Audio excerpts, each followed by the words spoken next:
Yes, twolekedde ekyatwese olwaleero nga bagamba best on a true story basyako ebyo byaliyo. Wuliriza.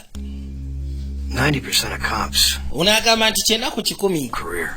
abasirikale abasinga bava mu police force nga tebakubye na kyasi. That was roughly 1,500. Wabula ku lunaku olwo kigambibwa mu kubalamu okwangu ebyasinga 1500 ebyakubibwa. An AK-47 machine. Twali tukute bupiso bwaffe obwa bulijjo. A weapon that was basajja bali bakute AK-47. Nanyi AK-47 mundi ya designing kubeera mu lutalo. Ebyase ebyamanyi byali biyiziddwa ogeza kukita mu body hammers za police. Used them in a bank job and abasajja sebo babikwata ne babikozesa mulimu gw'okubba bank. America has ever done before. Kwegamba okola ekintu Dangers all around us. omuntu mu America kyatakolangako. Baleeta akasamba tuko gye tuli. Maybe even the guy next door. Kwegamba ffe oba osanga ne mulirwana. Yakayise dakiika 4 the North Hollywood shootout. Kati nga bagamba ku Lwokutaano February mwaka mugulengedde nga bagamba Michael Marsden yagenda bakulembera. Ne bagamba Ronnie Livingston tagenda kabulamu. Tagenda mu Kasaka Road yakwate kubo n'aveewe ne bagamba Rebecca ne agenda kubeera mu sinema. Douglas Payne wano sebe waba neighbor waliwo kapati kyava akwate kubo n'akonkona nguluko sebe kubira waggulu abaye mukwate kubo mugulewo kasiya mukola ki alukonkozya fujjo kanya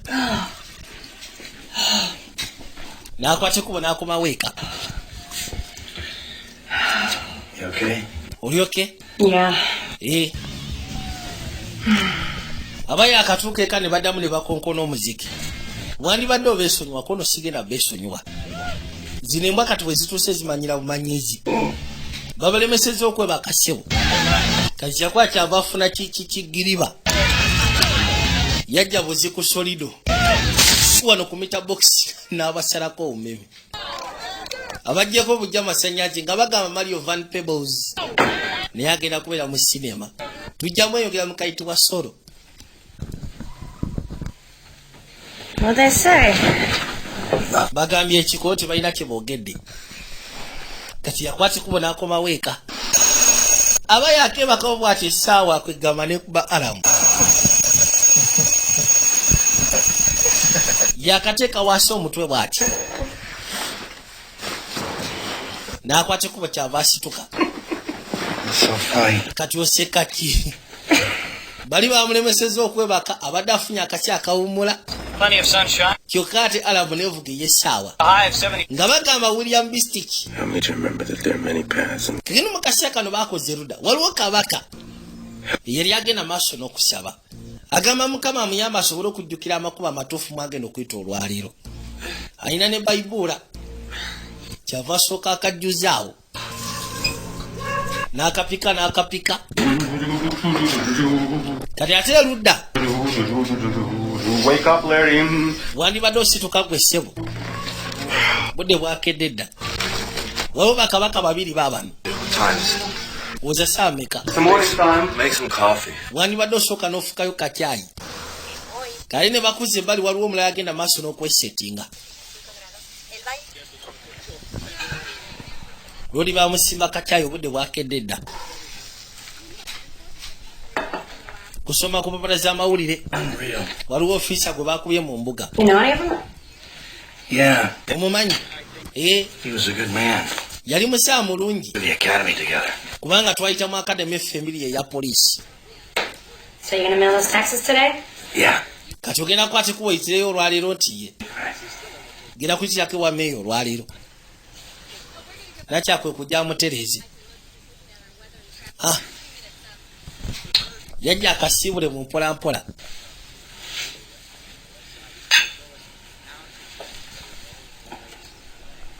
Kazi wali lubuto. Lodi golaba officer detective. Be careful. Beera mwegendereza ku mulimu. kagenda mu kaseera kano bakoze erudda waliwo olwodi yali asiriikiridde kumala ebbanga baliwo nawulira obugombe bwa poliisi kyava asooka agezeeko okwekkaanya ebintu byagwa byali mu kabokisi n'akwateko bagezeeko bizaamu gambe tuli kwanjula kwako. My father was my hero. Agamba mu kitaawe yali omuzira we. He died in his patrol car of a heart attack. Kitaawe yafiira mu patrol car emabega. He was 62 at the time. Yalina emyaka 62 mu kaseera we yafiira. Yali ofiisa. Kyava asooka ajjawo oluto. All I ever wanted was to be just like him. Kinali njagala kubeera nga kitange. He loved it when I made SWAT. Era mu butuufu singa yali akyaliwo yandikyagadde we nafuukira owa SWAT. Owa we nagendera ku ttiimu y'abaswat. Bagenda bakulaga abantu ab'enjawulo. Waliwo nakyala akeeza otambuza amagujja ye. Kati no mu kaseera kano waliwo ataatunga essaawa agitungira ku giraavu. N'asooka afuna bino n'ayitawo nabyo. N'abiteeka ebbali. Bano babeera babiri ewaka.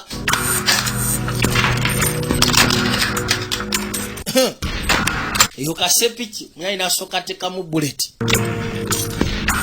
N'asooka apanga muli ebyasi ebya buli kala. Baabo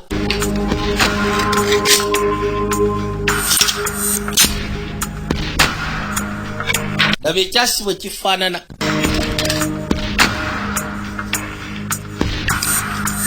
Waliwo apanga ebyoluto, waliwo n'apanga ebyakasepiki.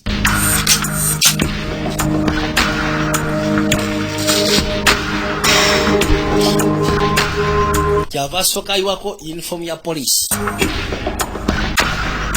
Nono n'asooka yeeyiwako ebyambalo. Ne yeesetinga bulungi n'asika zipu. Ayambadde bode hammer boy. Naye kyava yiwako kavesti. Daba bano balina ziri bode hammer ezitazannya. Twadde eri kabaka eyakedde okwatikwa okuva ewuwe. N'ateekamu erudda oluto. N'akwata lubanto y'abofiisa n'agiteeka pembeni. Abasajja balina zi bode hammer. Ono ayitibwa Je Harris. Kyava asooka ateekako ne mutaaga.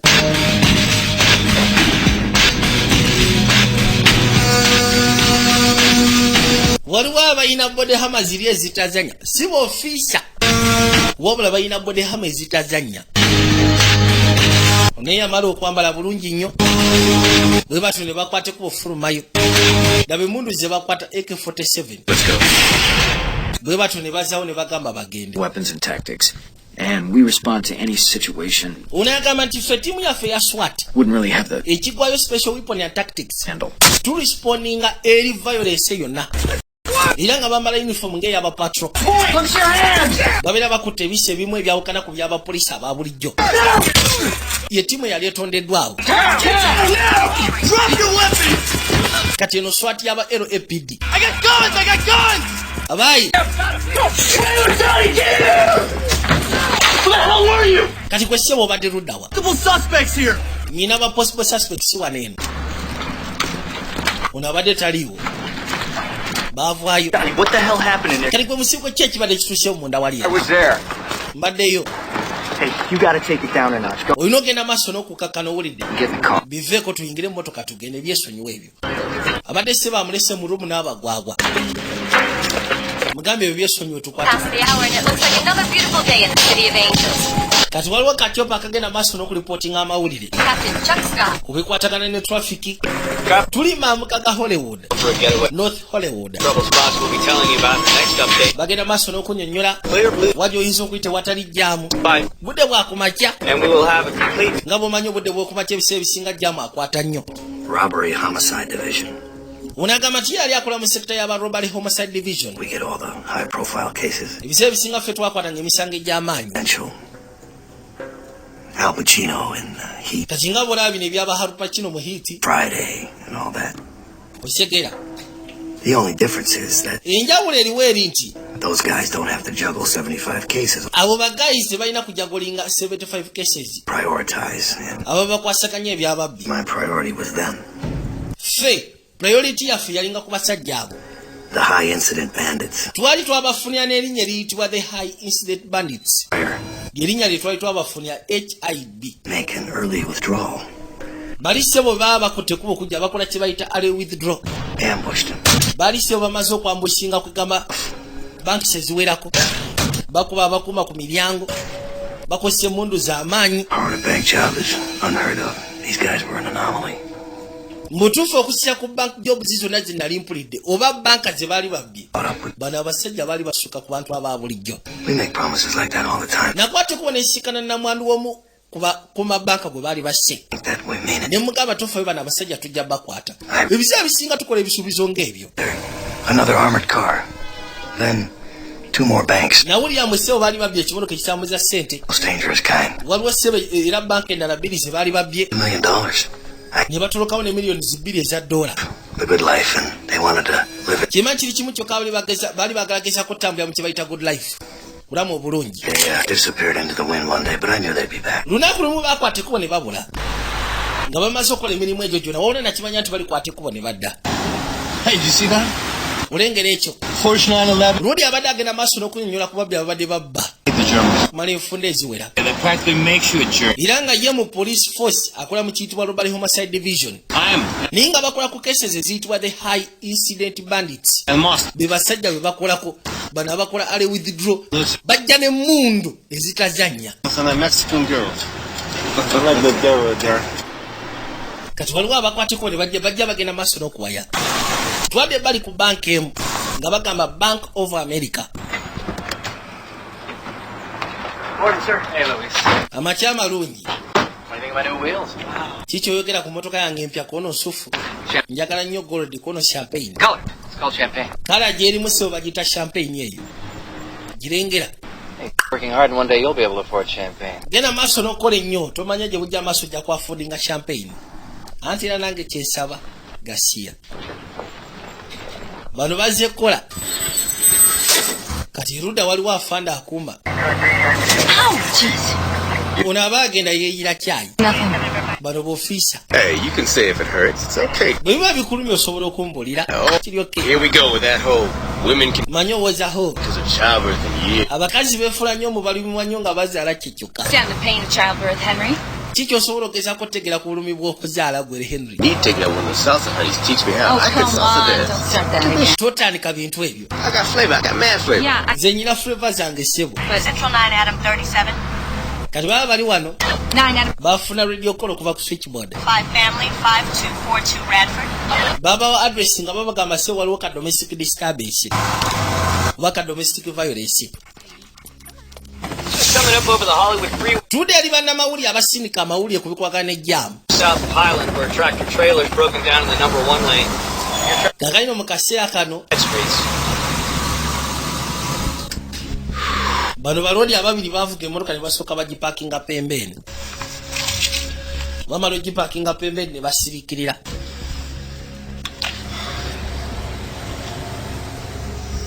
Batunudde Bank of America. Kyava asooka atula ku ssaawa. Late. Waikirabika bali kikeerezi. Naye nga bajja kujja. I'm cool. Gubeera mukakamu ko ndi mukakamu. I'm cool. It's just so freaking hot in here. Lwakuba wano wookya. Try taking 3 of these. Anti kyovula nze mize 3 ku buno. Naawe mirako. Bujja sobola okukakanya. Don't worry about it. Mugamba talina kubweraliikirirako. Kyava akwate kubo n'asooka ayiwayo. That's about it for out here. Now let me show you the vault. I have 1 key, and Randy has the other, okay? Jangu okwate kubo nkulage safe. Okay. Nina ekisumuzo kimu. Manager naye aba na kimu. Little tool of it. Balina omukozi gwe bafunye omupya. This is 20s. Ezo ziri 20s. 2 bands. Zino 2 bands. Here. Die. Kiba kiraga muno mulimu daayi. We keep 1 in here. Wano tukipingawo kamu. Neri mu safe tukipingayo kamu. The battery makes the red dye Singa omuntu akwate kubona afuluma ne ssente kati nga kabando kano. Kagundi kakabwe kakaba ne kabaluka then ensawo gy'abatwaliddemu ssente nejjula ink. On the way out, picks it up, shoves it, Waliwo omutumbaavu yakwata ekkubo goes off. yali abbye ssente zaffe And kids anytime. kati aba agenda ebweru ne kagwa n'akakwata ekkubo n'akateeka mu nsawo kabwatula bolozi. 3 or 4 times. Simanyi bababba nnyo kono bakatuba emirundi nga 3-4 naye si wano eri ku bulaki ewalala. Short, okay? You never argue. Yamugamba ssente zino zibeera insured. Gwe toyoma na muntu nga zo okubba. Okay, let's go get. Gwe omuwa buwi ssente n'agenda kuba munaye tekiri wathe bulamu. Okay. At that point, I kicked the door. Katwadde ebbali ku poliisi. I get 7 stitches. That doesn't concern me. Ekyo tekina makulu. You went charging in there like some freaking John Wayne. Ekintu kyenfaako kiri kimu kyokka mwakutteko ne muyingira ng'olinga John Wayne. Kyokka sirawo n'omuleka masekati g'abatumbaavu nga basatu. For a tough time, son. Your father was a great man. I'm fine. That's Lieutenant kugambye ndi fine teweetaaga kuzza bya kitanga. 1,000 cops in the LAPD, Donnie. And only 60 are good enough to make. Yamugamba ku LAPD police force kuliko abasirikale 9 era abantu 6 be basobola bokko okubeera ku SWAT team. Decisions, the right decisions from here on in. Era yamugamba asooka afune day off. 70-year-old. Okuva kati kyolina okugezaako okumanya nti okola right decisions. Asking your opinion. Sikusaba opinion yo. That's all. Kyekyoka kye mba njagala okugamba. Genda. You go, Frank. Hey, Ralph. Good as new. Should last you another 20. Anti kwata eyo mpya simbi. Yeah, Okay. sure it will. Kakasa ndowooza ejja kuba asufu ejja kunkolera. Yes, Nti era ddala butereevu. let's hope so. N'asooka ateeka mu bulungi ebyasi. Oli ayitibwa Frankie. Hey, Donnie. Ogamba kiggwe. How are you? Oli otya? Bad? Anti sire bubi. Man, he was good.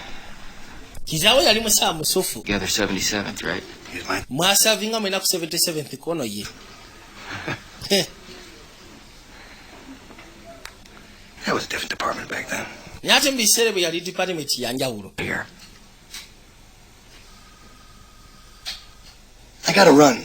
Nyina okwata ekkubo genda. Court, so, Nyina ogenda mu kooti ndowooza gwe nja kwogera nawe oluvannyuma. thanks. Aya. Yo Road yatugambye akola ku Robale Homicide Division. Well, I'm Ku police force. Tiwa Frank. he is probably the 30th or 32nd younger officer. Ono agamba nti yo omulimu gwe ayaga nnyo okutendeka. Learn more than anything. Waliwo akatuke yali agezaako otendeka kati kabika ke kaali kaweza edambe ya 332. See situation. Bobby, Kwegamba akatendeka ne kasobola okuanalyzinga situation. Gwe Bobby soko mbulire. 2 needles in the back seat. Buli kimu kyonna kyamaze dde okutegekebwa. Got stuck? Had my gloves on. Atta boy. Buli kimu kyonna okirina nti 50 more miles of treads left. mipiira giri gitya. Pounds double up buck. Tank? Full. Amafuta gajjudde. Kaawa. You keep this up, I might let you have lunch. Singa ogenda maaso n'okukola bw'oti. Bano be basinisa okujja okusika domestic violence. Ono yali asekula maama we ssebo. Bakwata ekkubo ne basooka bamunyweza. Bamusikanya asekula nnyoko we. Yitawo gasiya gwe. Ramon. 16. 16, that's good. Olina emyaka emeka 16. Is he using or running with the gang? Simanyi mutabani wakwesa enjagoba. Kono simanyi. How much juvie hall for you, huh? Oh, you hang with the big boys now. Nakuze obangamba ssebo otambula n'ababi. You gonna be someone's date for the prom tonight? Huh? Yogera nako. There's no father to help me with this. I'm Tiwaliwo taata ayinza kunnyamba ku kino. now. How can I stand up to him? Tetera mu butuufu oyo musajja kati omuvubuka afuuse musajja. Can. N'amukwasaganya nti asikyasobola mukwasaganya. Florencia with Maama alipotinga eri poliisi kwega mutabani wa musome mutabani wa akuze. What about me? Bitu byakola kati bisusse. I know this, you mess with your moms again, man. Domestic violence ain't no joke. Yamugamba nti obadde ogenda maaso n'okumesinga ne maama wo. Okay. Domestic violence kiba kyakusaaga. And then his principal calls me the other day and tells him he has Yali asoma bulungi. months. Principal we yankubira essimu n'angamba mu mwana takyasoma okumala emyezi 3. Go to work. I get home late. Kati obitegedde ddi obadde tobimanyi. Work, man. Kuno nze nkeera genda kukola nkomawo kikeerezi. What's your problem, man? Naye buzibu ki bw'olina ggwe mutabani? Come back to the hood all enlightened and shit. Gwe seewo akomawo mu kaalo. Ofula wakabi okuba oli mu uniform ya poliisi. Ramoni, let me tell you something. Ramon lekambeko kyegamba. Recognize him? Onoomutegeera. Wasn't he the leader of your gang there? Ono si yali akulembera obubinja bwammwe. His mind and his nuts? Kati yafa bamusekula obwongo ne bamusekula ne bolozi. Oh, I got another guy here. Waliwo ne gayo omulala. That's O-Dog. Oyo ayitibwa Odo. You know him? Omumanyi? Dog, just where you're sitting just now. Yakati bw'obbanga tono si wala nnyo bbanga tono eriyise emabega. And an after. Kati mbadde njaga nekkanya feesi yo nga tonaba kuttibwa. Then kusiika n'engoma z'okuttibwa. Onagenda okujja nga ssebo bagenda maaso n'okuwaya. Wabula asize wagezeeko kabwe kuba akimanyika na katumya 16. How do you think you're going to end up? Ne kati golowooza ogenda kukomekerera otya? Bw'otove mu bitunga bino eby'ekiyaayi. You need to think about that. Olina otandika okulowooza ku nsonga ng'ezo kati.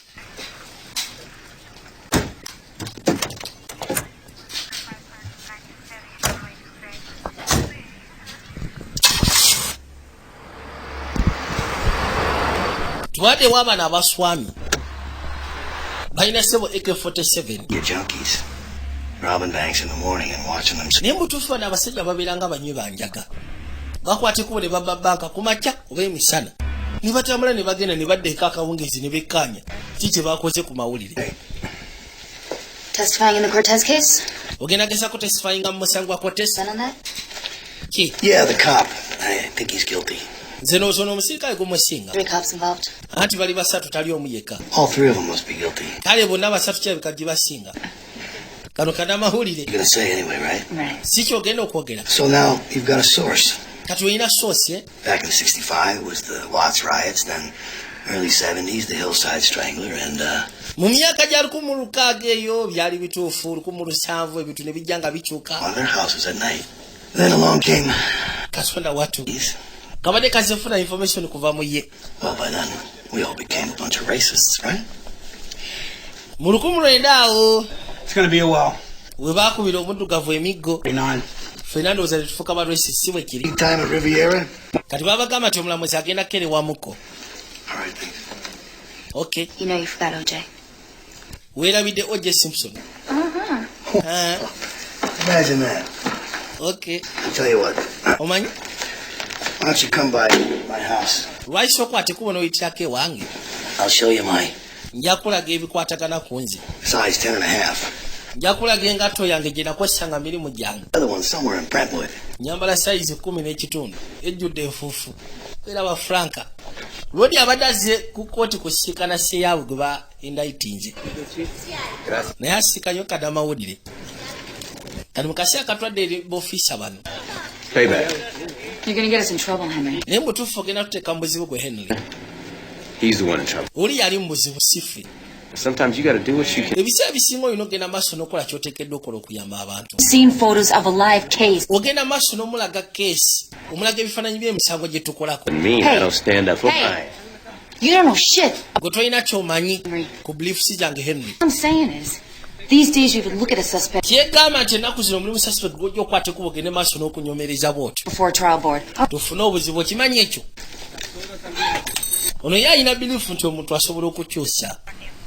Sobola okwogera naye obulungi kati naddala abaana abato.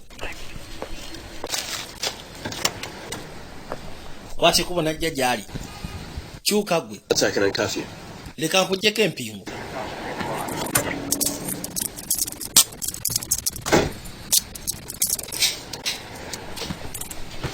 Musumulula empingu. You hungry? Simanyi oli muyala. I brought you some food. Kufuniddeyo ku byokulya. Potera wali wali yekkaanya mutuufu amwewuunya. Jjuyayo musaamu naddiini. Kyava dda mu ggaali. Tuwaddewo abaana bali mu kimotoka. Boy. Balina kye baswamye. Era nga balina kye balinda. Agenda okuzza amaaso wa ekimotoka kikiri. Kikiri kizze. Baligana akamotoka. Gaamudika.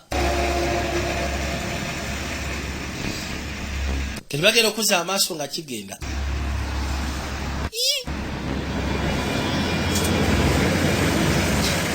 Wabadde bakiswamidde kyayitawo buyisi. Owa ate kiragawa. Owa ekirabika si kye twetaaga ekyo. Twatomedde. Shit, man. Buno busa bwennyini. katugenda kukola tutya Guys set up? ndowooza mwe muli set up tiye It's your turn to buy margarita. buli kimu kyonna kiryoke nti ye Luis, can you open up for me, please? Yes, sir. osobola okunzigulirako nti wali sibuzibu ssebo It's on your desk. bino ebisinga nabitadde ku mmeeza yo Judy. ono yajja akwateko asobole okugulawo banka olwedde bakasitoma balinze dde ebweru aya saawa 3 zennyini n'akwatekuba okugulira bakasitoma bayingire omanyi ekimotoka engeri gyekikereye tugenda tubba ebbanka I'm with you. nze ndi naawe siina buzibu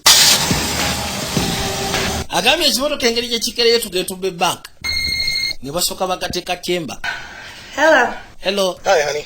honey Did you get to go back to sleep? osobodde okuddayo okwebaka Nah, it doesn't work, does it? So you, heading anywhere special? kati olina gyolaga ew'enjawulo Good to hear it. You gonna be late tonight? genda kubeera kikeezi ekyo ky'olwaleero Great. alina byagenda osooka okumaliriza I love you, honey. njaga okimanye nti nkwagala nnyo mukwano You're a cop omanyi bw'obeera omusirikale with second decisions and okola kye bayita split second decisions for death. ebiseera ebisinga ezireetera abantu ofa Then everybody else, naye abasigadde the police commission and all the reports, police commissioner ng'ogasseko to take all the time and bannamawulire ng'ogasseko ensi yonna kega kibatwalira obudde what it is that you did. ne batandika okunenyaku ekyo ky'oba okoze ate ng'ebiseera ebisinga gwoba tolina kyako olina kusalamu bwangu ddala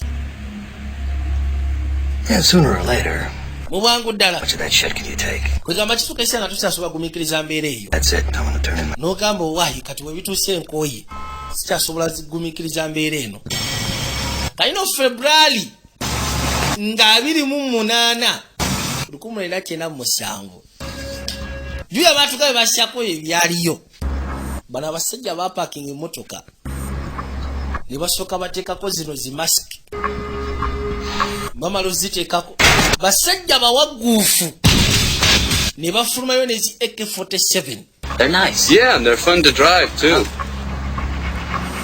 waliwo nakyakwatekubwa okweyongerayo tambuza maguja agekuza amaaso ng'alengera abasajja kale kagenda okuza waya afande esooka olengere abayaaye bagenda kuyingira banka wabula bakutte embwasi ziri hevwe ono yakwate kubo n'asooka akubira mwenda emwemu Everybody down! buli omu wansi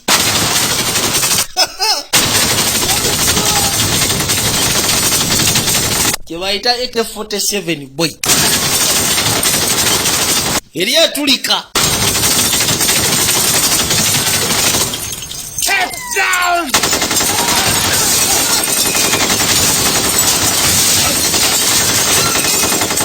Move and you die! bw'oseguka ogenda fasyaga kulaba aseguka Impossible. 211 in progress.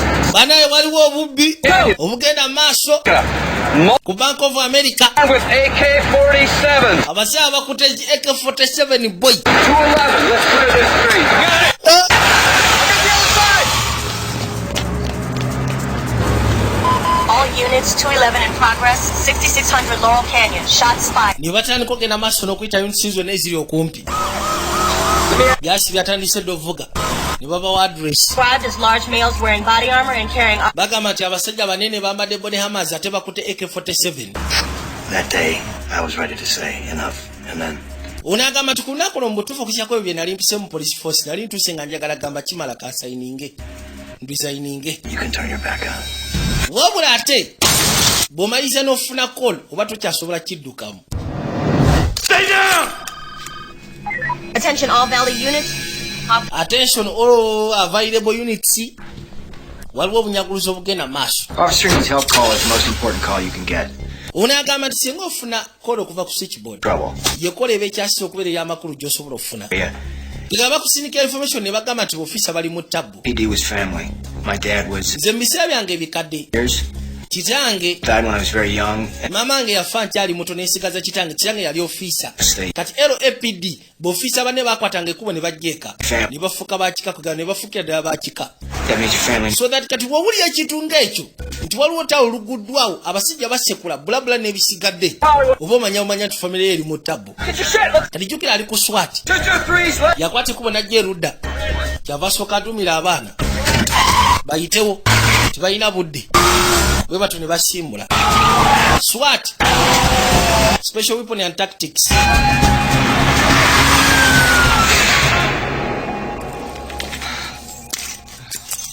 Moving your dead.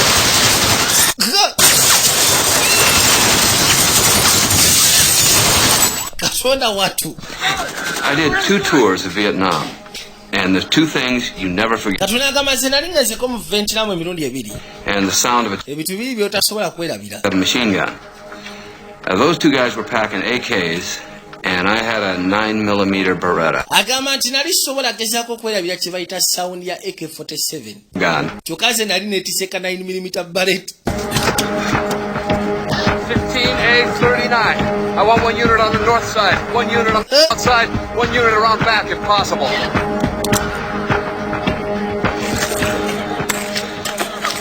Hurry up!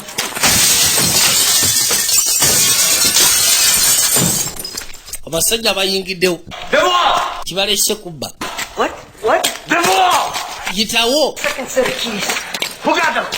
Randy over there. Sinze nyina ekyomuze ekyokubiri ayina ekyomuze ekyokubiri ayitibwa Randy Yuli gwe sebo vaayo. Hurry up, bitch.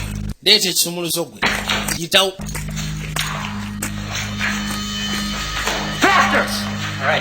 Polisi yatandise dde okuzingako ebweru tebamanyi gwedda wano.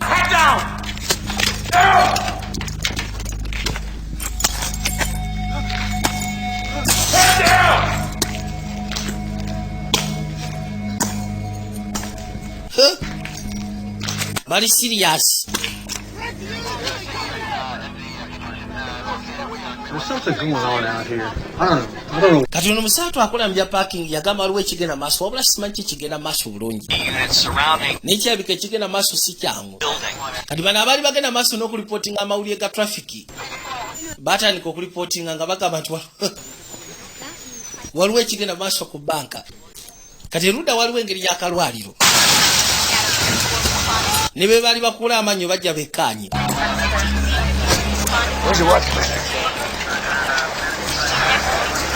Lodi yali atuuse ku seeni. Gino gye misango gy'akolako. Era nga yagambye nti bano bayitibwa the high incident bandits. Yakola mu Robbery Homicide Division. Tibatera gezaako kufuna misango bwe giti. Wabula lwe baba bagufunye gubeera muzibu kamala. Tegubeera gwa muzannyo. Essimu ya bank manager kyabika teriko bulungi oba teryakwata. Manyi? I want containment on the rear of this building. Right. Yabagamba bana basajja bagenda vayo mu ngeri y'etabo kamala bagenda fulumayo nga bali heavy. Uli yagamba ekizimbe njaga tukizingeko kyonna syaga bakwate ku bufuluma. Syagala muntu kuyingira mu ndate syaga muntu kufuluma. Muwulidde? Aya. Ono yagamba basooke bagoba civilian ku siini bonna bavueyo. Nti kale. I'll let you go on one condition. You crazy? You heard the radio? There's bank robbers everywhere, man. Gwe ngenda kuleka. That condition is you stay your ass in school. Njagala okakasa nti bwe mmanku tadde ogenda sigala osoma ebitabo. I see you got the cross and the crucifix. Kiraba oyina omusalaba gwa Yesu. Anti ye. Right. Kale. You take this. Ngenda kusaba okwate ku bugende ne Bible. Yeah, take it. Gitwale. Man, what am I supposed to do? Kada mutufuze Bible ngenda gikozesa ki? Whatever part speaks to you. Kati nasoma pati kikono pati yonna eyogera naawe gy'oli gy'obogenda maaso n'okusoma. Mom again, I got her number, she got mine. Bw'okwate kuno oddamu osekula nnyoko maama wa ayina essimu yo nange nnyina eyiye. Don't do that. Bwe naakwate kuba okujja ojja kifuna nga kyokya syagala okomekereyo mu kkomero owulidde. Va wano genda kasya dduka genda. Genda.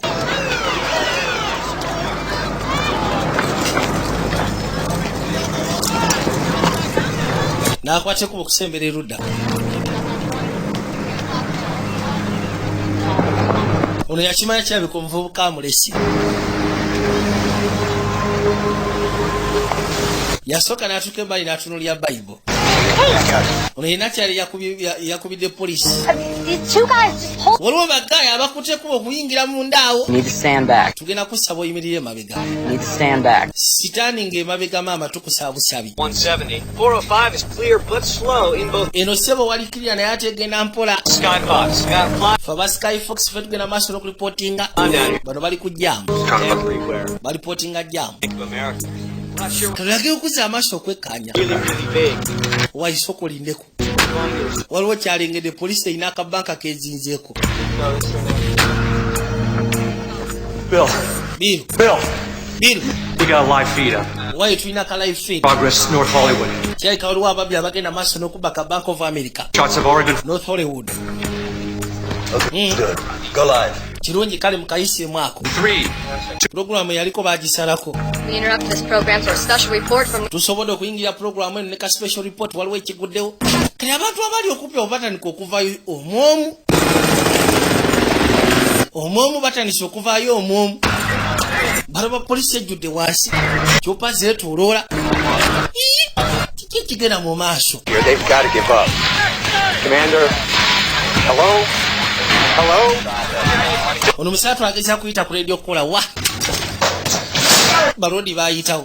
Wine sindika Vambi box kwate kubodde mu safe gula waneno. Twagala nsimbi teka mu kisawo ekyo. Ninga siku egusoose. Bali babbi enfunde eziwere yako ddala. You! We! Down! Teka wansi ekitwe.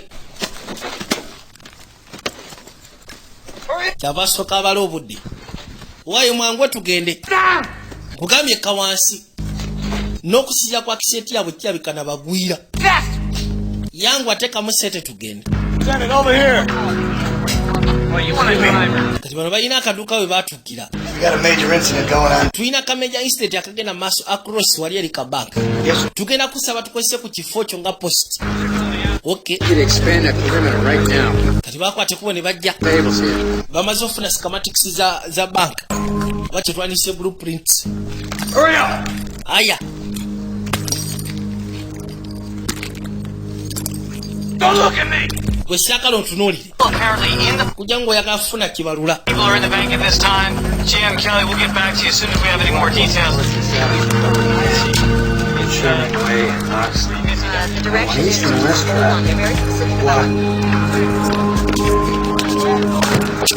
You're 10? Okay. Ne basooka beesettinga. Yeah, we've got 4 units. It looks like Laba. Nagera okuzza amaaso n'alengera akasente kano. Akasente ke bateekamu kojja. Bwe kafuluma bwe kati bank. Kaba kabaluka bubalusi kyokka tekabeeramu birangi. Birangi ne bulyoka bisaasana mu nsimbi. For a morning delivery. Munaye. Anti sente ndaziruda ko tubali tulinda za kumakya bali tubana baleeta. Tetukyasusa sente nyingi mu bank kusi ati abatwade bababba nnyo. We're going to the James. Kale. Okay. Yitawo. Mbu tebakyasusa sente mu banka. That's right. Kusisa kububbe obadde bugenda maaso. No kyava akebera ku ssaawa. Why? Musituke kale mwena mudde wali eri. I can't see. Kulaba sisobola kugulawo. Employees do not access the vault. They changed the policy. Only armed transport can open it. Munnaye bakyusa code number. Aba transport bokka basobola okugezaako giteekamu. Ababa balese ssente bokka basobola okugezaako teekamu code. we're just gonna sit here? We can't Tugenda tula butuuzi wano kuba tetusobola kulumba. On them. We rush them now. The civilians. Singa tukwate kuba ne tubarushinga basibiriyani bajja kufuna obuzibu. conflicting numbers. We don't know who's still inside the bank, Tetunaaba kumanya baani abali mu bank. whether or not they. Wabula ebyasi bivuga. Shut up! Bano bakwate kuba ne babaleete bali mu safe. Mutuule eyo. Yamusikana akuba bullet. Akutte AK-47. Mikairo Akanishinikov. N'ateekako endala clip. We're burning time. What are you doing? Uwayi obudde bwe tuwono onookola ki naawe? Open it, bitch! Anti munaye aganye okugula safe mugamba agigule. I can't. Banaye sisobola. Gigule. N'asooka aliteeka kyemba.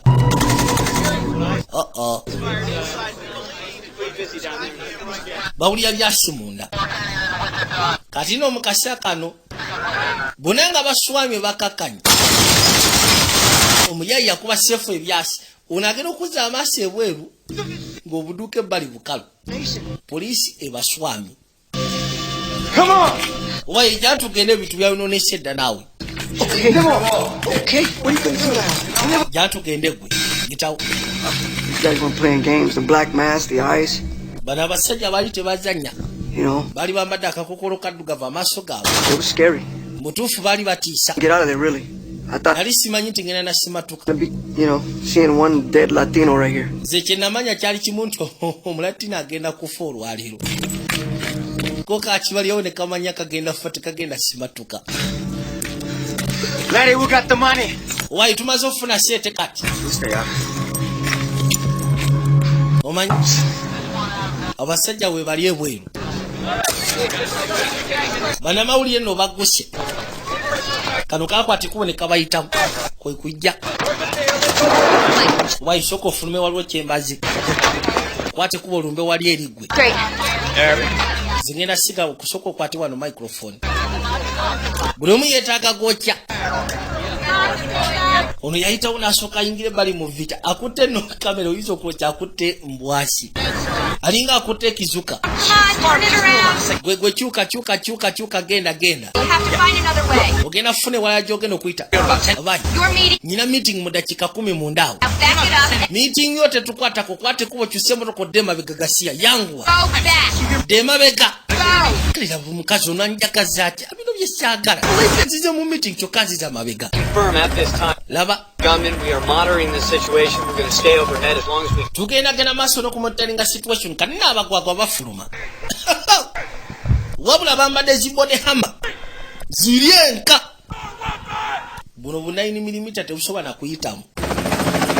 Ate bo bakutte embwasi ziri heavy. Bwe bafulume bwe batandika sumula bullet. Yes. Nina kyakyamukwata mugu. Oyo nayita wagudde. Obwedda bamugamba ave ku sini nga tawulira. Tena abasajja bafulumye bweru. Wulire mundu. Wulire embwasi. Mundu nkola ya Murasha. AK-47. Mama nyabu.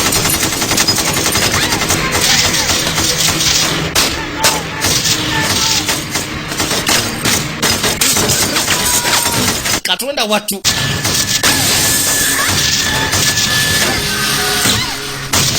Eribo ye kuba bullet.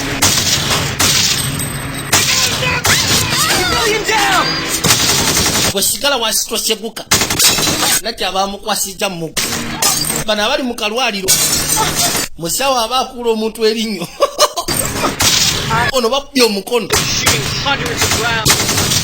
Bali abasajja balina omutima. 15L10. Oyo bullet. Exiting the bank. Afanda alenge yasoka na nyanu. Niyebuza bwe bagendo batandika. Wabula bali open. Swati eri mukubejja. Assault rifles and body armor. Banaye njagala mukwate kuba mujene assault rifles. They got 223 zone. Mujene body amazi. Aya. I'm hitting. Bejasi mukubye. They got Kevlar. Sebo balina kavaamu zaabwe sibangu zine mundu zaffe tezirina kye zibakola.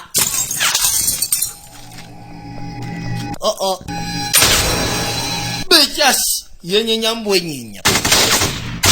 Wabula ye bwe kwasa. Muganda wange.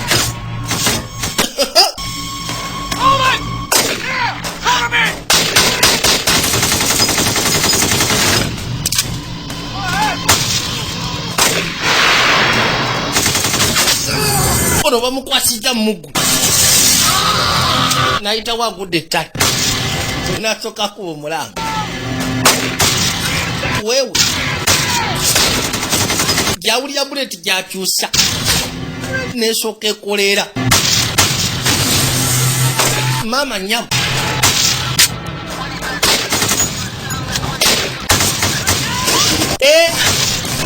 Twafudde dda. Ono bamutwala kaasa. These guys are out of their minds. They're just shooting. Bana basajja kyayika bagudde dawusira ku ngeri gye bakubamu ebyasi.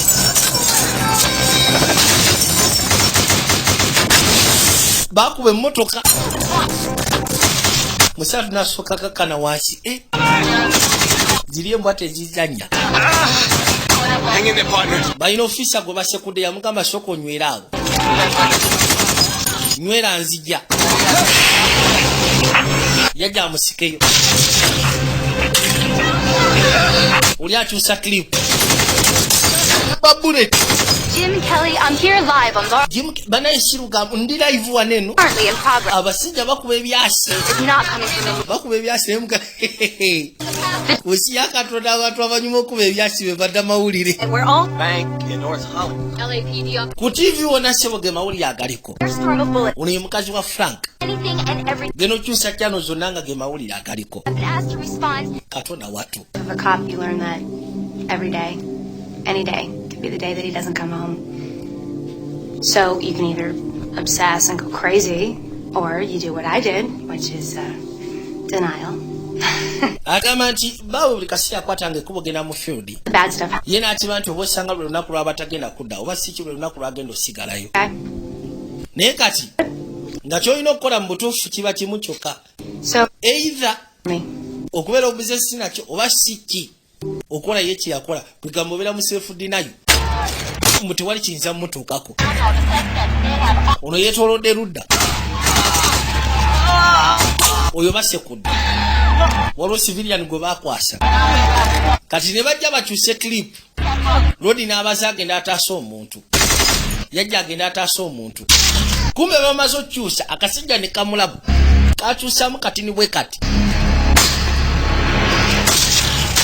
musekula ku mukono bwe kamusekula ku mukono n'asirituka ebyasi agenda ogwa ne kamukwasa okugulu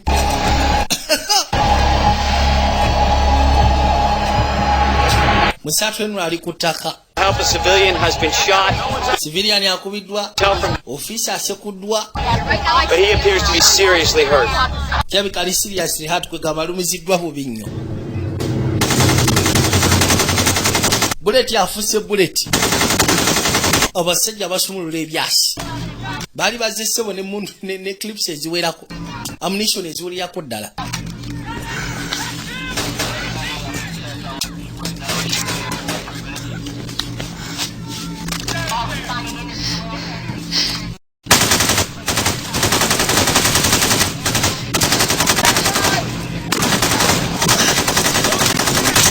yakwate kuba gyasooka asiba omugulu guvaamu omusaayi yasooka n'asiba mugu Thank God.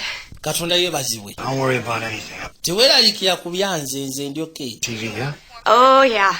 wabirabye edda ku TV kono byatuuse edda ku TV bannayi ebintu biri live tibiri live Everything's fine. I'm all right. naye gwe tulina kweraga buli kimu kyonna kiri fine I'm not worried. nze ndi bulungi No one's worrying. Okay. anti serayikidde Be careful, okay? ndi wano ndyoke wabula ekikulu kyabina biramwegendereza amanyi bawe kesi ezakolako yeno kesi zezimu kwezo kwegamba ez'amaanyi zakolerako ddala Are literally being ripped apart ez'aba high incident bandits through the car.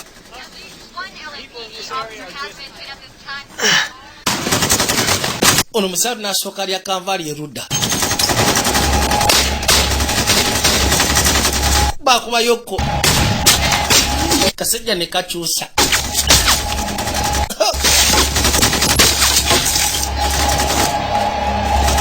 laba nno wa kamera agafuna bulungi amufunye agaweereza bulungi ono wasiraanidde Henry. henry Henry. henry Nicole, don't you do me a favor?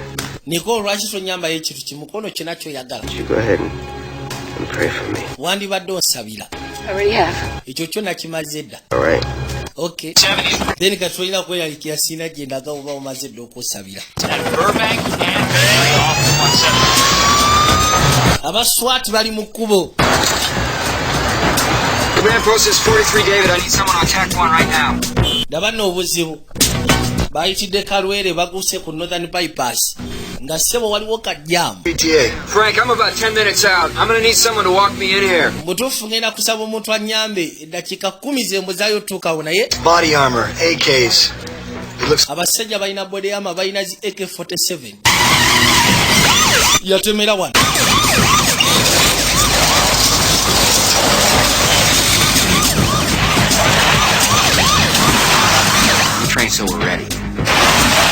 And that way what we do, it's automatic. We don't have to think about it. It's second nature. It just comes instinctively.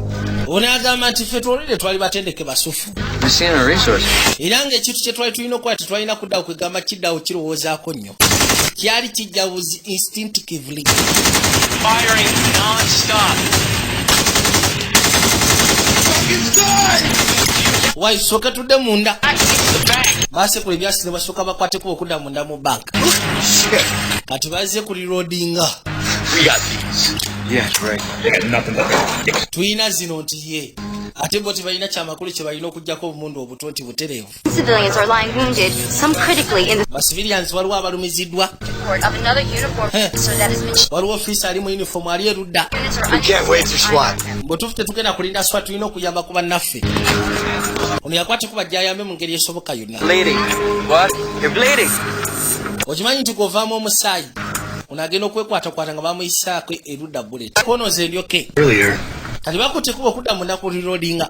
in a routine vehicle stop, Sergeant in the Glendale PD found an AK-47. Unagamba ti bano abasajja boona basebo baali bakwatiddwako emyaka ng'ena emabega. Jail for 6 Waliwo officer eyayimiriza ekimotoka kyabwe agenda okwekkaanyanga emabega waliwo AK-47. months back. Ekyewuunyisa They're returning baabasibayo emyezi 6 ne bamala ne babata. ship.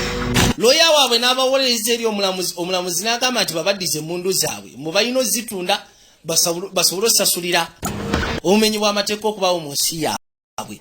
Kati gwe tebereza ebintu Go thanks.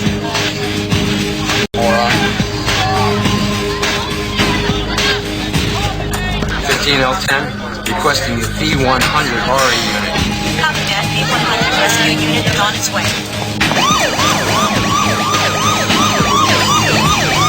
All units, we are on a citywide tack alert. All units on citywide tack alert for further notice.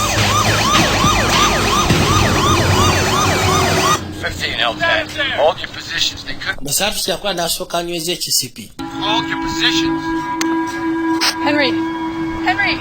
Henry. Henry. Henry. The RA's coming, Henry. Gwe kyolina okukola beera mugumu bagenda kwatiko bajje basobole okutaasa wooli. Hey. Eh? Henry. Henry. Henry. Get the hell out of here! Gwe vaano naawe owa kamera obadde ki? We're out of here! Waliwo owa kamera sebagiriiridde ne kanvaali. Oyinza okulowooza akutte embwasi. Stay with me, buddy. Stay with me, Henry. Officer needs assistance. Unit requesting help. What is your Officer yeetaaga assistance. 9. Bambuuza oli ludda wa? Need help. Bana yeetaaga obuyambi mu nnyambe. on the way? What is your location? Oli ludda wa? 9049. What is your location? Bana oli ludda wa?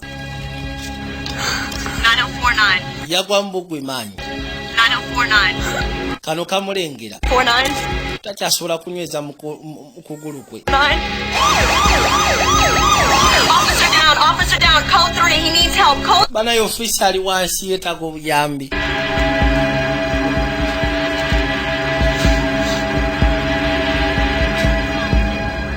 Hey!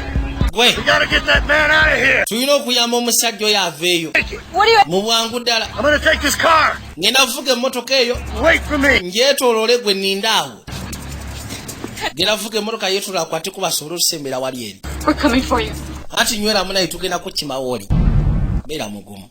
You drive. I'll cover. Just create enough chaos and we're bound to slip through. All right? Tumaze okuliyetinga chaos ewerako ddala tugenda kuyita mu buyisi. Right now, the Nti kale. still inside, presumably. Police have not begun to move in. They're still behind their vehicles. Officer bakyali mabega w'amamotoka gaabwe. Oh, shit. Hey, if we make it out of this alive, you ought to ask them to waive your balance. Bwe tuva oli yali agambule bwe tuva wano mutuufu kyetaaga batwongere kasaala. Safe last night. I'd rather die than go to jail. Tugenda kwatiko bwe tusisikane mu safe house ya. Kono nze nfa nga sigeje mukomera. I'm not going. Kono toti ateri agenda kufa. Aya. Kati bamaze okulirodinga. Ne basooka bagateeka kyemba. Unakwate kuba agenda ataaseseya. Musatu asiranidde wanagwamu omusaayi. Ndowooza omanyi ekyokukola. Kati baagala kufuluma. Bagenda.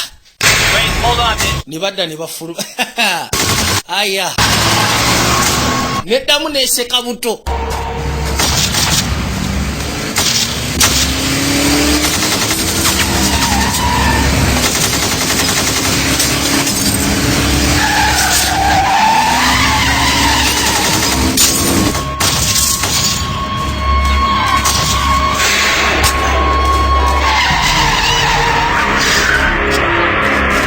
omukono n'asigala ng'aseguka.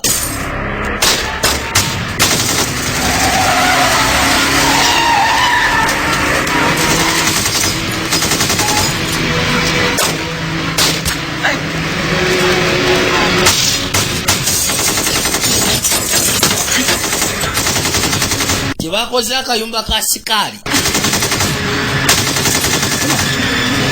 bo bakulaga nti bagenda. Underway, and despite the gunfire, scrambled out of their car and safety. It's just unbelievable. It's driving through. I was at a point where it was out of my hands. It wasn't in my control anymore. Mbutuufu nyina we natuukiranga buli kimu kyonna kisuseeko nga tebikyali mu control yange. With 50 or 60% of your blood. Boluzinga tugezenga 50% oba 60% ku musaayi gwo. I went back to a place where I remember chasing a suspect on. Agamba nti yajjukira mu biseera ebikadde alina suspect we yali agoba. Bajja badduka. Bwatuukirudde n'asooka amwereza ebyasi. Went for cover. Tiyakola n'asooka alya mu kanvaali. I guess in some ways maybe I stayed. Wabula ndowooza mu kulya kanvaali yange nalwawo. By the time ngenda okukwata ekkubo okuvaayo. Actually turned up, robbed some folks. Omutumbavu yadduse. Kyokka ate gye yaddukira yakwata ekkubo n'abba ate n'attayo n'omuntu. Maybe you didn't do your best. Kati okuvula ne ngamba nti oba osanga nali sobodde kola kisinga kyange. Got hurt. I guess I knew that on. Kwegamba November yamu awo katini omuntu n'attibwa ku lwange. Kati bwe nafuna omukisa guno ne ngamba sigenda kuddamu geza kuvembeya. Didn't get away. Ne ndaba ofiisa wange ng'agudde ku ttaka n'esalamu nkwate ekkubo ngende mu mutaasi. Incredible! I gotta tell you, I am watching this. Bwe nafuna obuzibu obwo. Can't believe it's happening. Agasijja sebo bagasekule ekitegukamu katini. Katino sente ze baamuteredde muno zaabaluka. Ziri esigadde ne bazisiga langi. Ziba tezikola. 50 cops outside. Abasirikale 5 abali ewe. Strolled right back in. Abasajja sebo ne bakwateko ne badda munda. Nga tebafaayo. How's he doing? Kati akola ki? Whoever put that dye pack in there is gonna be dead. Ono basekudde. Man, total disregard for life. Kwate kuba nasooka dda munda. Onagera okuza amaaso ekisabo yamanya bumanya. Yamutedde mu sente nkyamu. Nyamanya bumanya kaakomewo atuuse. Yaggalawo seefu. Webyasi ku seefu nga tebiyingira. As the gunmen continue to fire at the police officers as they try to make their getaway. Dozens of officers and civilians have been wounded. Officers abawerako balumiziddwa ng'ogasseko n'abatuuze. Ono yafuluma ne banayiga mala gakwata. Tegajja kupitako nga ndi wabbi. Absolute war zone down there. The firing continues.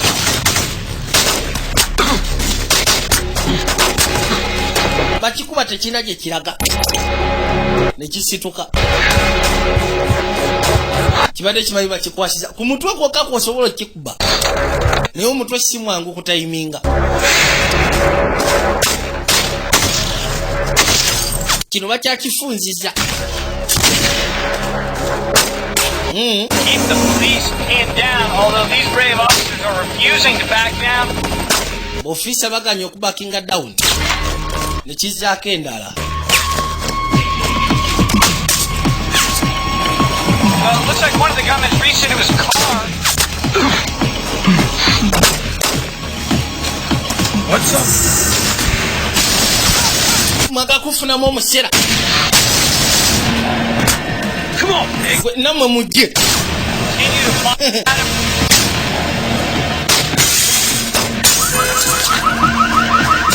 Bakikuba.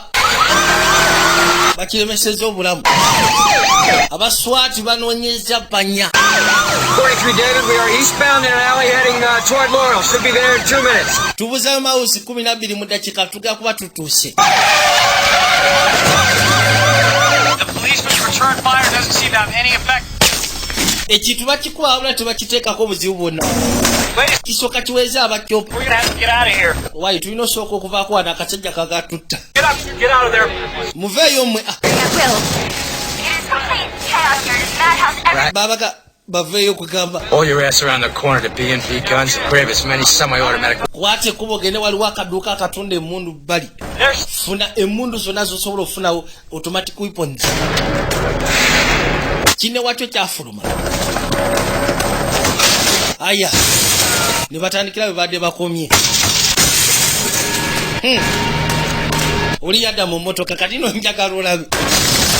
Kambe basyako ebyo ebyaliyo. Olwa mukwasiza. The plan. You drive, I cover. Kati plan eri wetu kwevuga nze kavalinge. Bwetotya. Sebo kiwe kigatambula butambuzi ng'oli avuga. Emabega wali ebikozesebwa. Kisoka kijjayo endala.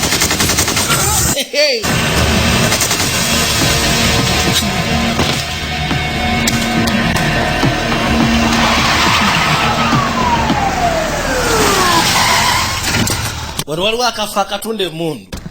Just continue to Bakwateko ne bajja ebbali. Abayi. Hey guns, we got a situation. Gwe guns tulina embeera ndowooza ogirabako ono ngirabako TV. Some semi-automatics, what do you got? Twaga osooka otufuneyo some semi-automatics. Anti waliwo eno. Ejja sobola okukolera. Waliwo n'eno simbi. If you really want something special. Bw'oba oyagala ekintu ekyenjawulo. Remington 700 action. Waliwo eno ekyasi n'okijjamu enjawulo. I can't believe they let people just. Si bwe kikkiriza nti abantu bajja mu maduuka ne bagula emmundu. Wait 10 days for back. Anti kasita oba ng'olina ID ng'olina ne sente eziwera ezigula tewali tabu. Okay. Ng'otuufu teebereza mu Amerika waliyo amaduuka gatunda mmundu. Gali awo ng'oli bizinesi y'okusuubula mmundu. N'aguza abantu. Kati bamugaa sooka otusimba ezo zonna. Lodi yamanya kimu kati ali mu ssente. Simanyi nti oba naffe tubituukako mu nkulaakulana ng'eyo. Nga wano tulina busitowa butunda mamundu gokka.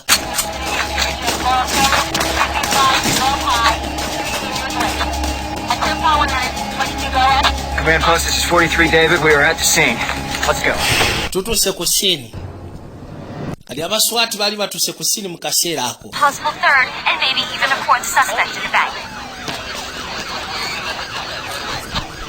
Basajja tebabalengera bwe bakuttewa. Okay, yeah. Want you to grab that armor car. Sooka ogenda ofuna ekiri ky'amadika. Got it, go. Tugenda kikozesa okutaasa abalumiziddwa. We have 2 suspects heading eastbound. Tulina abasuspect bakwatako okukirira eri mmanga. Suspect inside the bank holding hostages. Shots have been. Tukiwa nti waliwo owookusatu alabika okuba nga asigadde mu banka ng'akutte abawambi.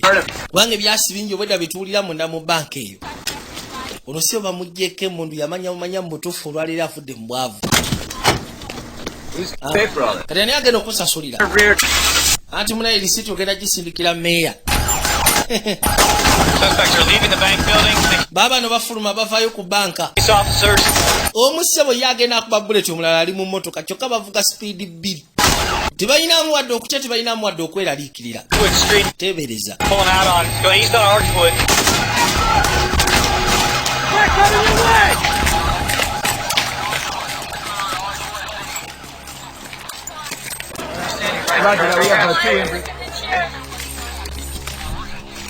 Abaswati be balina ku mmundu ezizitowako. Police, open up! Poliisi mugulewo. Open up! Bano bagenda okuzza amaaso nga kituufu b'ofiisa be bazze. It's just us in here. Tiwaliwo waakusatu bali babiri bokka. Aya. Kino kye kimotoka kigenda kirescuing abalumiziddwa. Basivilian ng'ogasyeko ne b'ofiisa. Muyiteewo.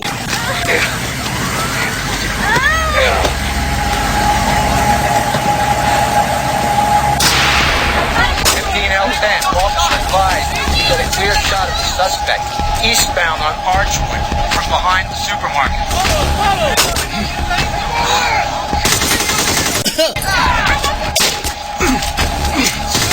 Bakonga wa. Ye n'asumulula. Awo n'asulawo basatu.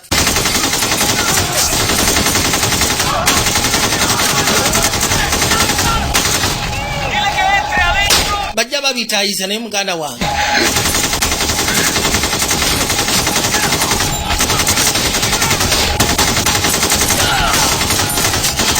Kibayita AK-47. yemu kwa assault rifles ezaali zaakayiyizibwa be yasooka okuyiyizibwa yayiyizibwa kabaka ayitibwa Mikaelo. Get in the car! Get in the car! Oba yeyingire emmotoka katono biralisa omubuzaabuza seyawa mugamba yingire emmotoka wabula kati atandise okubeera stranded. But now they're moving a little quicker. Yayitawo n'asalira wali. Need officers on all four corners on Archwood. I want njagala officers babeere mu buli nsonda bano abatumbavu tebalina kuvaana olwaleero. Nagekuza amaaso ng'emmotoka egenda ekimu kidduseeko kyakuba kyava asooka ayita erudda. Number 2 suspect driving the white vehicle headed east on Archwood. We've got number 1 suspect on foot. Number 1 is behind a long trail. Kati obuzibu obuli ku AK-47 bw'ekyamuka yeekyanga ono yasooka n'agijja ku kakiripa akasooka kasepiki najja ateekeko endala wabula egaanyi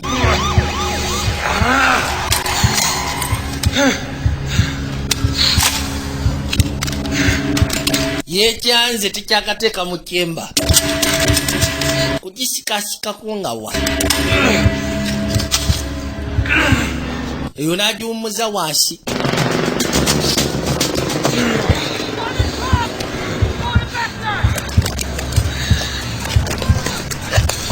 Najja afuna oluto teeka kyemba ono yeyagambye mbu ye tadda mukomera kama mbaya ni mbaya ye ssebo tadda mukomera.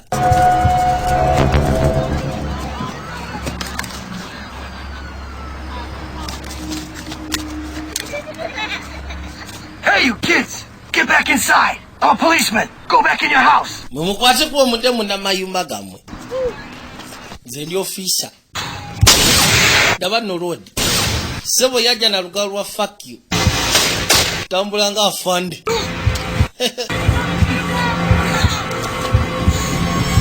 Uno yakiswama.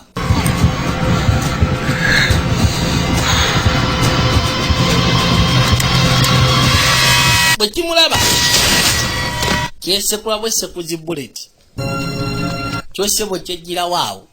Oh my God! Katonda watu. The gunman has just been shot. Sebo omu ku batumbavu yeesekudde. Officers are moving in. He's not moving. B'ofisa bamutuusyeko tamuvinga. Kati no wasigaddeyo omwali mu mmotoka. Baali babiri bokka. Looks like he might be trying to come in. Waliwo n'amusiraanyiza agenda gwe musiru gwe. Omuyaya yaweta akamotoka. Agekuza amaaso nga siyamufu. Mwembase. Muliwa. There are cars coming the other way. There is no police presence down on Archwood, mind you. This is a residential area. Looks like maybe he's trying to force someone to stop when the cars are going around him. I don't know if these people on the ground know what's going on. They're very lucky. Can't go through. Hey, Gwe sebo. you ride $10? Onageo tukano sebo ngobuzibu obuliwo kajjamu. Hey, look. Get $10. Sokoleke. Alright? Yasasula ono bakisibiri amwe kano mwabatwalire mundu. Twalire bafane bwasi. Block the street, damn it! Mugale street mbwa mwe namwe.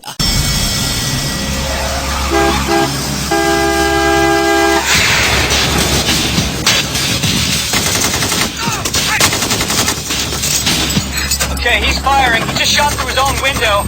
The victim is running down the street. It looks like he's okay.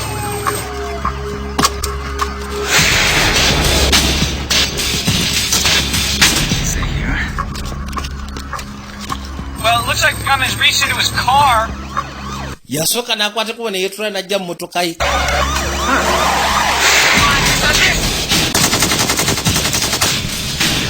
Kayina abaswati baguse. Gira nabo kati bayina ennene. Aina zino balina M16. Aina AK47 balina M16. Unageno simbule motoka okwagala ogitandika nga yekyanzi. Maybe he's stuck or something. Kyabika ali stuck. Come on. Ne bayitawo. That's the guy who's calling the shots. That's the guy who decides where and when it's going to happen, how it's going to go down. And that can't be the bad guy. Agamba nti Sebo. Banai. Suspect you. Kati njagala owulire M16 ne AK47.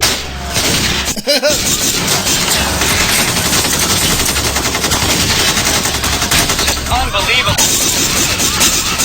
M16 kola ya America. And shooting from point blank range.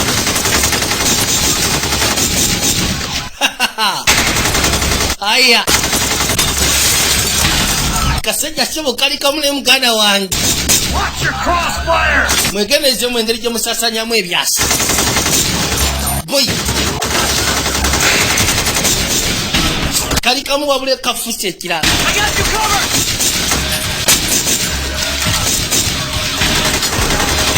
Zawukana mu ddoboozi.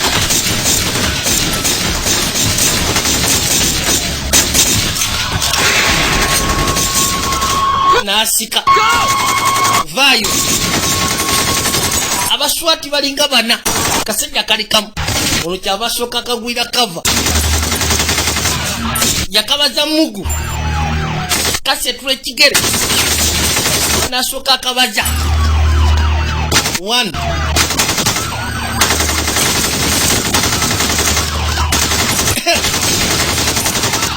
2, 3, 4. Kumukanga nakakuba bullet. Kapia kigere. Mukena kwekwekei. Nayo nasooka aweerezaayo. Nasituka. Abayayi ne bamube vivi. Bevivi. Kugulu bakuvunziza. Nakakana. Hala. Bamukubye vivi emirundi esatu. He's down. Why omusha akakanye ne muganda. On him. Stay down. Do not move. Why sigala wansi tosekukagwe. Sigala wansi oli mukwati. I thought to myself, here we go. But, you know, those are moments when your training kicks in. You get scared? Yeah. You stay scared? Better not. Yagamba nti Sebo waliwo batuukira mu situation. Nalabira ddala nga kyayika wedde n'agamba kiwedde. Ninaagamba olwa kasasi we katukira training yo n'ekugwamu mu kutuga ne kuyingiramu. Ubeera otidde naye nga tutolina sigala ng'otidde. Ebisigadde bitandika kwekola bwekozi. Bw'oba oli mutendeke mu mbeera ng'eno. Abasajja bakuba ebyasi. Bagamba okusira ku byasi ebyakubibwa. Mu byaddala bakuba ebyasi ebyali bisukka mu 2,000.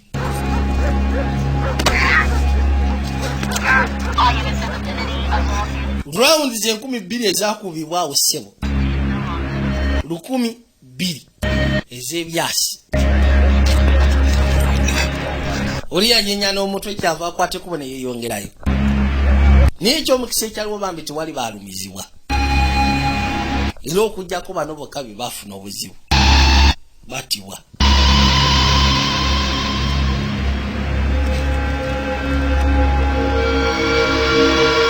Baakwate kubo ne basooka bamuggyako akakookolo. Baasekuddewo n'amagulu. Ngeri ya kikomando Kamala.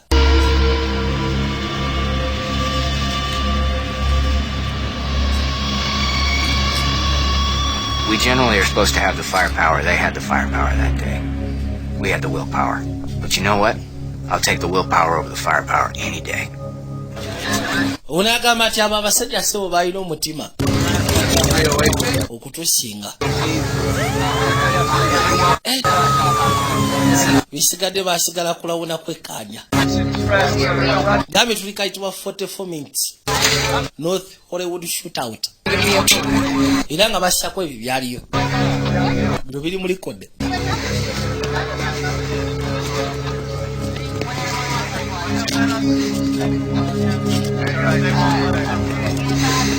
Agenda okuzza amaaso kyava alengera kali akaboyi ke yawadde ka Bible. Kaswire ke yabadde asimbye ka Bible. Think about it, the kind of firepower we're up against, that we were outgunned. People talk about being lucky, where you're lucky that Onagamba nti okussa ku byasa abasajja bye baali bakotte. that luck is perfect. Mu butuufu abantu batuwolezanga timu mbutwali ba mukisa. And then you can be lucky. And I was Wabula nze kitange yaŋŋamba nti singa obeera mwetegefu. that day when you think about it, the only Ng'osobodde okugezaako okwetegeka bulungi. the suspects were the best. Era ng'olina n'ekyokusalawo then osobola okubeera ow'omukisa. Ffe twali twetegese era nga tumanyi n'ekyokukola kikyatufula ab'omukisa. Basiviliani bonna abali mu lumiziba bali batadisobetika. Nakyalo ono bamusimba magujayi.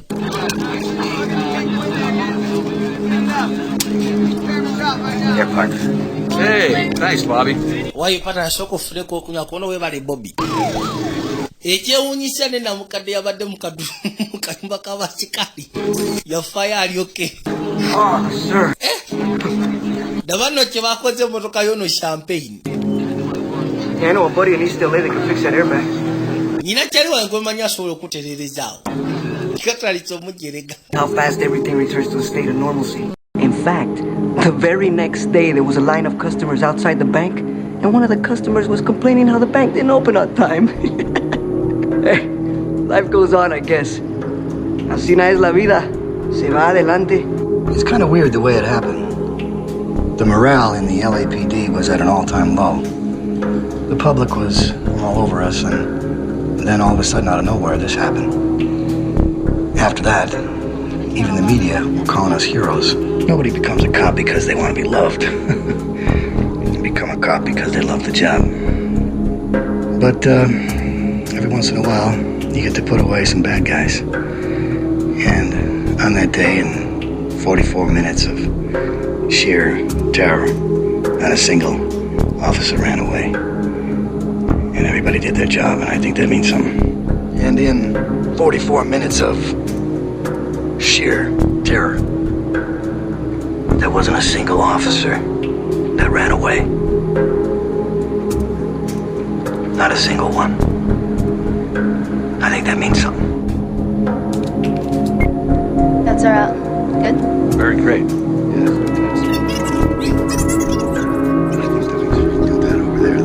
On Friday, February 28, 1997, the Los Angeles Police Department experienced a day of terror and remarkable heroism.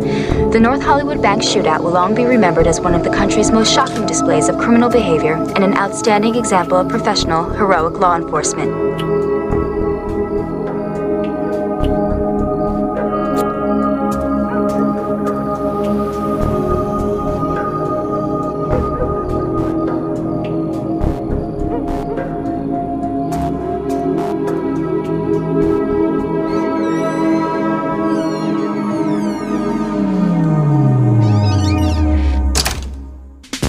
Yesterday's true heroes were the members of the Los Angeles Police Department.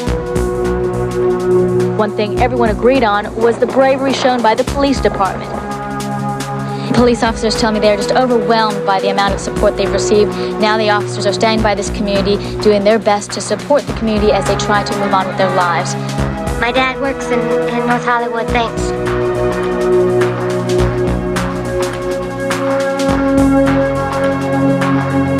It's nothing short of miraculous that no one was killed. In fact, what you're talking about here is it's multiple miracles.